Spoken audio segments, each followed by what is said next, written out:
Hi Chatterfoxes! Do you want to sound more fluent when you speak American English? One of the ways to do that is by using intonation. We all need to ask questions sometimes, and intonation is super important when you're asking questions in American English. So in this video, you're going to learn how to use intonation to sound even better than a native when you're asking questions in American English. Before we get started, make sure you're subscribed to our YouTube channel so that you don't miss out on any of our American English pronunciation videos. Now we're ready to get started.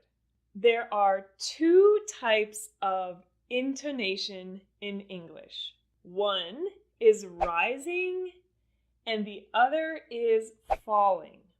Rising is when the tone and the pitch of your voice go up, and falling is when they go down. For example, I'm going to ask two different questions and see if you can hear which one has rising and which one has falling intonation. The first question is, do you want to go to the gym? Do you want to go to the gym? And the second question is, how was the gym? How was the gym? Could you hear the difference? When I asked, do you want to go to the gym? The intonation went up at the end of the question. But when I asked, how was the gym? The intonation went down. The reason for this is because when you ask yes or no questions in English, meaning questions that you can answer with a yes or a no, your intonation should go up at the end of the question. But when you're asking open-ended questions, meaning questions that you answer with something that's not yes or no, your intonation should go down. So we're going to practice some more examples. The first time I say the example, I'll say it in a very exaggerated way.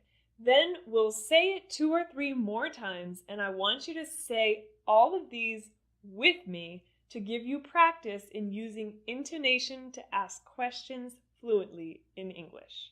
So the first example is, do you want to go out for dinner? Do you want to go out for dinner? Do you want to go out for dinner? Do you want to go out for dinner? And now, where do you want to go for dinner? Where do you want to go for dinner? Where do you want to go for dinner? Where do you want to go for dinner? Where do you want to go for dinner? Were you able to say each of those questions with the rising or falling intonation? Great. Now let's try another example. Are you busy this weekend? That is a yes or no question, so say it with me with rising intonation. Are you busy this weekend? Are you busy this weekend? Are you busy this weekend? And now a question with falling intonation. What are you up to this weekend? What are you up to this weekend? What are you up to this weekend? Great. And another example. Is it cold outside? Is it cold outside? Is it cold outside? Did you notice the rising intonation in that question? And now a similar question that's open-ended. So in this one, we will have falling intonation. How cold is it outside? How cold is it outside? How cold is it outside? Great. And the final example is a super common question in English to ask about someone's job. To ask what someone's job is, you can say, so what do you do? This is an open-ended question, meaning that the intonation will go down at the end. So what do you do? So what do you do?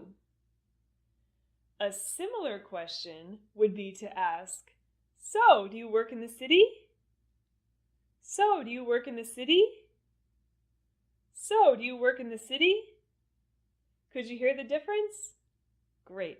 So now that you know how to use intonation to ask questions fluently in English, I have a question for you.